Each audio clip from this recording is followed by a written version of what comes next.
আচ্ছা, আপনি কি এআই কে ভালোভাবে ইউটিলাইজ করতেছেন? কারণ এখনকার সময়ে এআই একটা মোটামুটি ভালো ট্রেন্ডে একটা জিনিস, অ্যান্ড এআই দিয়ে আসলে অনেক কিছু করা যায়, আবার অনেক কিছু করাও যায় না। তো এআই কে আমরা কিভাবে ব্যবহার করতে পারি বা কিভাবে ব্যবহার করলে ভালো হয়? এআই আসলে আমাদেরকে হেল্প করবে আমাদের কাজে। দেখা যাচ্ছে, আমি যদি একটা এক্সাম্পল দিই, আমার একটা সফটওয়্যার বানাতে যেখানে আগে 3-4 মাস সময় লাগতো, সেই সফটওয়্যার আমি এখন এআই ব্যবহার করে জাস্ট 1 মাসে বানাতে পারি বা 15 দিনে বানাতে পারি। আমরা একটা সফটওয়্যার বানানোর প্রসেস এআই দিয়ে কি হতে পারে, আমরা এআই দিয়ে প্রথমত রিসার্চ করতে পারি, দেন ওই রিসার্চ করার পরে আমরা ওকে এআই দিয়ে একটা ডিজাইন বানায় নিতে পারি, ঠিক আছে।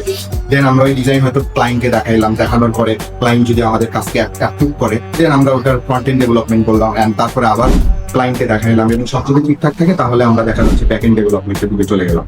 তো এইরকম একটা প্রসেস আমাদের অবশ্যই এখন এআই ব্যবহার করতে হবে। এটা আমাদের কাজের গতিকে আরো বাড়াবে এবং ইফিশিয়েন্ট করবে। আর এআই দেখে ভয়ের কিছু নেই, এটাকে ইউটিলাইজ করতে হবে, তাহলে আমরা আরো 100 জনের থেকে এক ধাপ হলেও আগায় থাকবো, ঠিক আছে।